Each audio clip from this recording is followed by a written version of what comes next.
Hello everyone, Ryan here. I recently listened to the audiobook version of Bossypants by Tina Fey.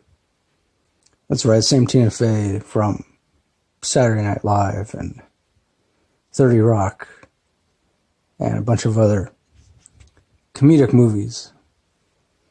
Now, of course, I will admit, before listening to this audiobook, I wasn't that big of a fan of Tina Fey. I mean, even though I've seen some of her movies and I like her acting on 30 Rock. I also liked some of the skits that she did on Saturday Night Live. But other than that, I mean, I wouldn't say, consider myself a huge fan of hers. But after listening to this book of hers, which is, I guess, autobiographical, also kind of a memoir, I've come to respect her a little more, not only as an actress, but also as a comedian, writer. Of course, first I will say that I believe if you're going to read this book or listen to it, I would definitely recommend listening to the audiobook. Maybe possibly even listening to it while following along with a physical book or ebook. But mostly because I feel like there's some stuff in it that you just have to hear Tina Fey say it, because she has a certain way of, well, she's got her own interesting style of writing. I really like it. I mean, I wouldn't say she's got like a completely original writing style, but mostly because I guess you could say that I enjoyed listening to this mostly because of the fact that she didn't come off as overly pretentious or stuck up, or because I've read some autobiographies in the past.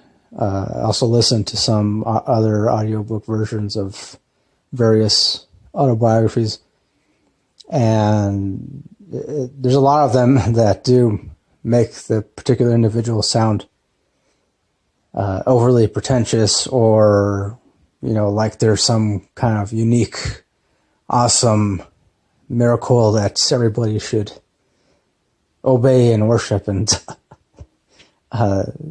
Tina Fey, for me, she didn't come off as that at all, which is interesting considering the title is Bossypants.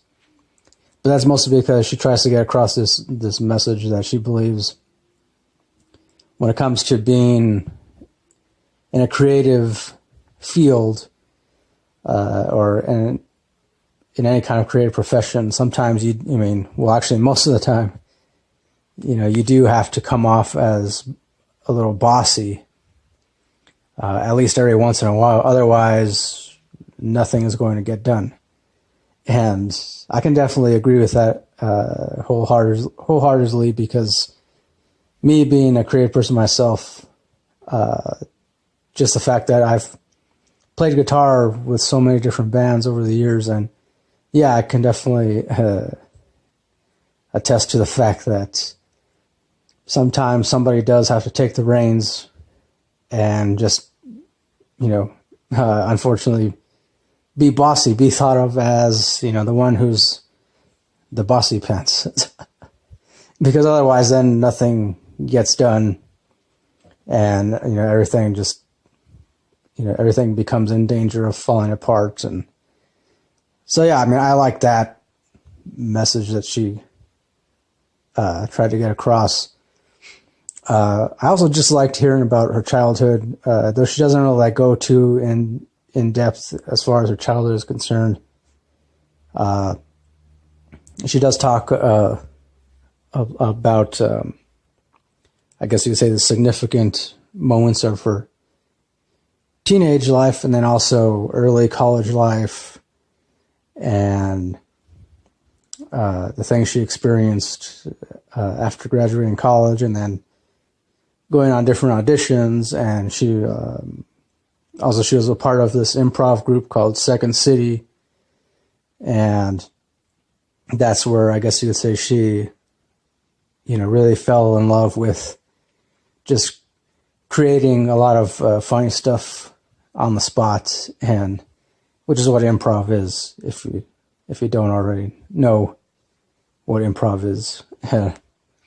I also liked one chapter in which she talks about her dad. Her dad's name is Tina Fey. And because the way she described him as being this like complex, stern, stoic kind of guy, but who was also, not necessarily cold-hearted, but, he also always made sure to never take shit from anyone. And I believe she I guess she doesn't really use those exact words, but that was pretty much what she was alluding to. And for me, it really emphasized the fact that how important it is for kids to have a really strong father figure, or father figure. But also just strong parental figure. Because I've always really felt like that is a necessary thing for kids to have, especially when they're growing up.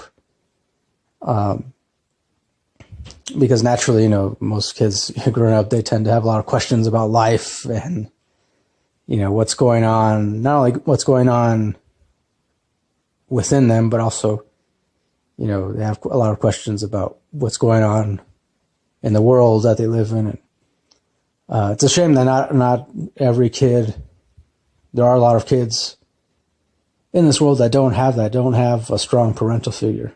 But, I liked hearing about Tina Fey talk about her dad, and, and also she mentioned that he visited her on the set of Saturday Night Live a handful of times and met the other comedians and actors, and supposedly, I guess pretty much she mentioned that Alec Baldwin met her dad, and he actually told her later that he was intimidated by her dad, and I think some other comedians too, like Tracy Morgan, I want to say maybe Chris Rock, or I'm not sure. But yeah, pretty much everybody who met her dad on the set of Saturday Night Live, they all agreed that he came off as intimidating, but also kind of cool. And I thought that was interesting. I definitely enjoyed that chapter. The later chapters, the latter part of the audiobook, I couldn't really get into that much. Well, mostly because she was talking mostly about, her experiences with dating and whatnot, and which was interesting, but I guess for me, not as interesting as the first half. But still, overall, I did enjoy listening to this. I didn't think I was going to enjoy it at all, but I'm glad I did. And also, too, I'd also like that another main message she tried to get across.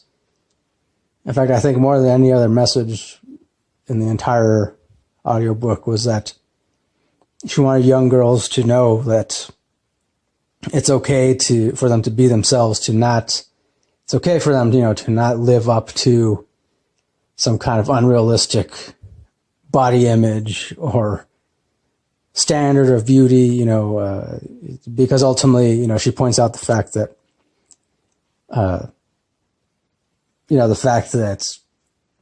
all these different corporations and magazines, and they're the ones that are dictating to young girls, young women, that they have to look a certain way if they want to be accepted. Not only that, but that they have to look a certain way, if they want to attract a man or attract a partner, and which is bullshit. And she actually points that out, and that's something that I've always believed too. I mean, I believe the same could be said for young men too. Although, unfortunately, I do agree that most young women are targeted a lot more than young men. And yeah, that sucks. And I like that she points that out, and she really emphasizes, the fact that it's okay to be yourself, to not look like everyone else, and not act like everyone else. And yeah, I feel like that's definitely one of those things that people need to be told on a regular basis. So for that alone, I mean, granted, I did really enjoy the entire audiobook overall, mostly the first half rather than the second half, but just for that message alone of the fact that she gets across to be yourself, don't be ashamed to be yourself. That alone, I say, is definitely worth listening to this audiobook or reading the physical book, or going back and forth. But yeah, overall, I give it 4 out of 5 stars. I definitely recommend reading it. Yeah, not only for young women. I do believe a lot of young women in general, could really learn something from this audiobook, the book, just from Tina Fey's overall inspiring message. But also, too, I feel like everybody, young men as well, young women, young men, everybody, definitely, there definitely needs to hear, that it's okay to be yourself. So, yeah. That'll do it for my review of Bossypants by Tina Fey. Once again, I give it 4 out of 5 stars. Thanks for watching. And as always, don't forget, till next time, keep it real, keep on rocking, and peace.